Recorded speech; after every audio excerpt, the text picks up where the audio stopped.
New details in a gruesome and tragic double murder that happened in Queens. Police now believe the man in this surveillance video spent 5 hours in the Belrose home of an older couple, then set it on fire knowing that they were inside. Their neighbors called their son an FDNY paramedic, and he is the one who discovered his parents dead. Tragic. The killer. Look at this nigga. Look at that nigga.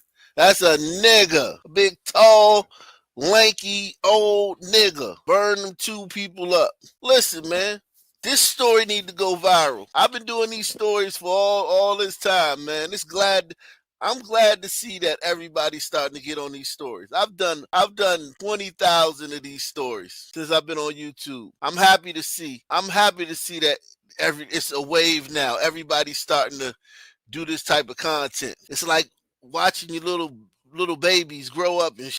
Yeah, this happens today. This is absolutely unconscionable. To set two senior citizens on fire when you could have just robbed them, took the stuff, and been off about your business. And even if you would have gotten caught, you would have got a slap on the wrist. It's New York. He acting like he was going to do a life sentence if he got caught. If he got caught, he would have gone to jail, got released the next day, and had a court date in January or something. Upon which time they would have rescheduled another court date for May. And then the trial would have been in June, and he would have got like probation or something, or ankle monitor. Instead, he wanted to kill these people, and their son had to come home and find them dead. Support the channel, man. Support the channel via PayPal, Cash App, with a super chat. Take the $5 challenge, the $10 challenge, or the $20 challenge. We are in the building. New details in a gruesome and tragic double murder that happened in Queens. Police now believe the man in this surveillance video spent 5 hours in the Belrose home of an older couple, then set it on fire knowing that they were inside. Their neighbors called their son an FDNY paramedic, and he is the one who discovered his parents dead. It's tragic. The killer is still on the run. Here is Eyewitness News reporter Jaysha Patel. Good afternoon. A house fire turned into a double homicide investigation when the bodies of a man and woman were found inside of this home. The details we're learning are gruesome. This morning, the NYPD says they're looking for the suspect they say intentionally set the home on fire. The NYPD is looking for this man who they say set a home on fire in broad daylight, killing a 77-year-old man and a 78-year-old woman. He was last seen wearing jeans and a black jacket, baseball hat, and shoes holding a duffel bag. Detectives believe he spent 5 hours in the victim's home, likely searching for something to steal before setting it on fire. One woman says her father saw the suspect walking around the neighborhood within the past weeks. Very chilling. It's scary. It's some random. They saw the nigga walking around the last week. They saw this nigga walking around the neighborhood the last week. At this point, okay, you scared of being racist, you die. Die not a racist. Press 1. Die not being racist. At this point now, it just die. Okay, die not being racist. We can't have sympathy on you. Because listen, I can't be more outraged than you. I can't be more outraged than you. You wanna prove to everybody you're not racist by calling out. You see this nigga walking around your neighborhood for a week. You never seen him before, and all of a sudden he just milling around the neighborhood, and you ain't never called the police to report a strange guy. Because what happens is the police come up to him and say, "Hey man, we got calls about you." This nigga will most likely go somewhere else. Press 1. This nigga will most likely be like, "Shit, it's hot around here. This motherfucker done called the police on me. Police watching me. I gotta get the fuck out of here. They done took my name."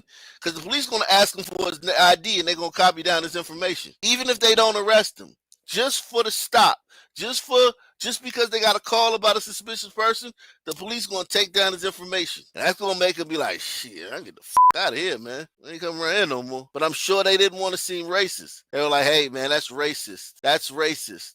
Well, die not racist. And I'm not trying to be insensitive, but at your funeral, they can be like, "You were not a racist person." But here's the thing: niggas still gonna find something to call you racist about. No matter how but you live trying to not be racist, niggas will put a racism bone on you in a second for the smallest infraction. You could live your life juggling trying not to be racist, and a nigga, you could turn off some rap music and nigga be, "Oh, he racist." And there you are, your whole life's work down the drain. Your whole life's work down the drain. For this man, who they say door of this home on 250 before believe he spent 5 hours in the victim's home, likely searching for something to steal before setting it on fire.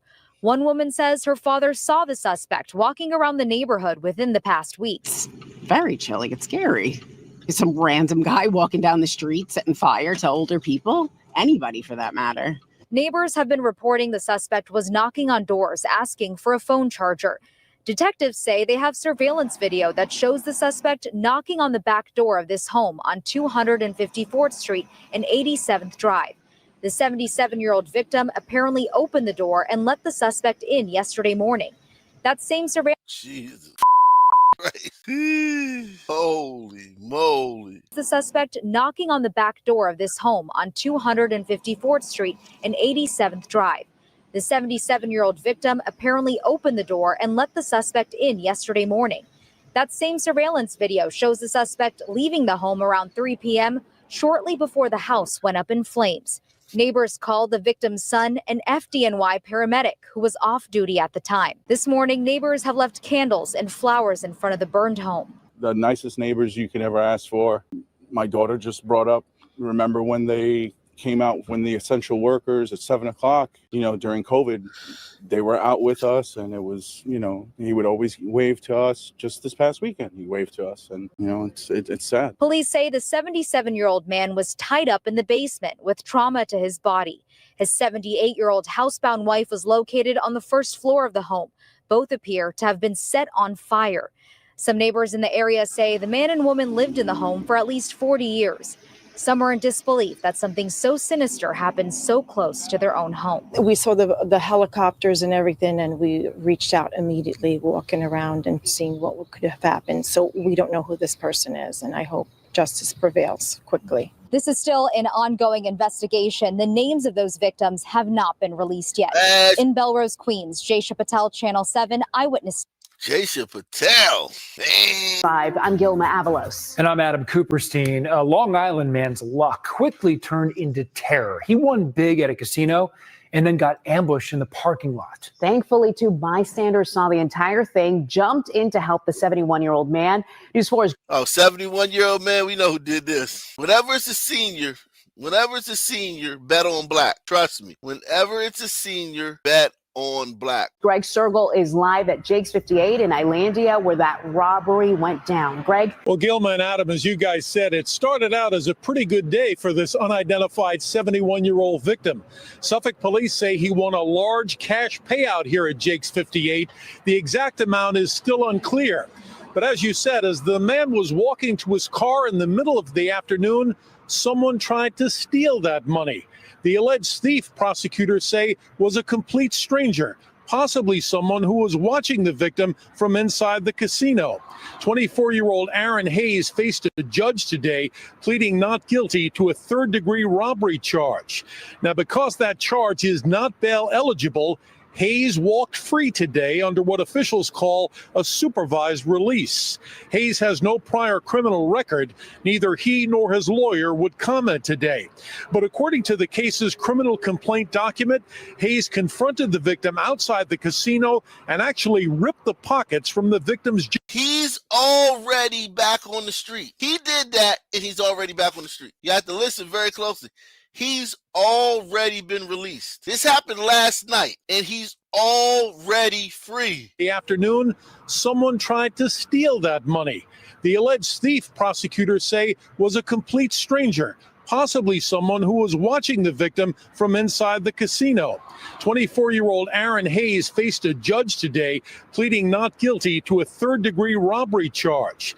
Now, because that charge is not bail eligible, Hayes walked free today under what officials call a supervised release. Yo, you can't have this with sons. Sons, this is basically like to the son mind, and I'm a son man. I'm a son man. To the son mind, this is like, oh, it's legal to rob people. Because this is nothing. Just getting arrested, processed, and thrown in the cell for a couple hours. A lot of y'all would be terrified by that. A lot of y'all, that would be like, yo, I don't even want to go through that. That's nothing to a son man. So in his mind, he's going to commit another crime before his court date. I guarantee you. He not commit, because you know he's going to commit crimes.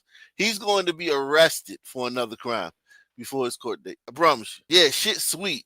Shit's sweet up there in New York. It's sweet in New York, man. And this is third-degree robbery. So this probably doesn't go on their crime stats because it's a third degree. So they probably don't put this on the crime stats, the violent crime stats. This probably isn't considered a violent crime, even though he ran up on a 71-year-old man and robbed him in the parking lot. That's not going to be considered a violent crime. The violent crime is down. Support the channel, guys. Take the $5 challenge. Let's see if we get somebody on the board to take the $5 challenge. Support the channel. This is insane. This is insane. You can't have this, man. You can't have blacks. You can have society or you can have blacks. Pick your choice. Pick one. Pick one. In Islandia, where that robbery went down. Greg? Well, Gilma and Adam, as you guys said, it started out as a pretty good day for this unidentified 71-year-old victim. Suffolk police say he won a large cash payout here at Jake's 58. The exact amount is still unclear. But as you said, as the man was walking to his car in the middle of the afternoon, someone tried to steal that money. The alleged thief, prosecutors say, was a complete stranger, possibly someone who was watching the victim from inside the casino. 24-year-old Aaron Hayes faced a judge today, pleading not guilty to a third-degree robbery charge. Now, because that charge is not bail eligible, Hayes walked free today under what officials call a supervised release. Hayes has no prior criminal record. Neither he nor his lawyer would comment today.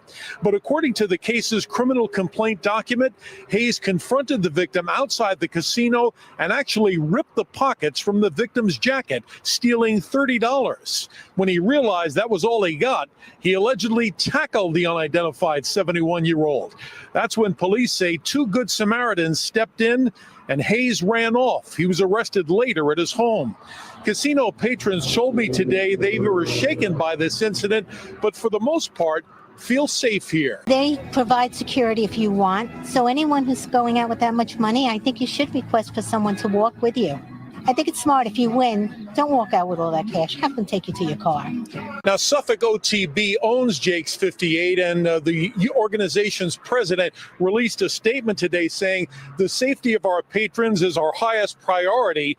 Our security team was pleased to help assist Suffolk police in making a fast arrest. The incident is now being reviewed to determine if more security will be added here. Jake's 58 attracts a lot of patrons from across the tri-state area. We were able to go to the home of the alleged victim. In this case, someone at the home, though, told us he was unavailable for comment. We're live in Island. He's 71 years old. He just got tackled and by some ape. Of course, he's not. He's probably in pain. You said Nick Fuentes went off on BC. Who's BC? Nick Fuentes. Who's BC?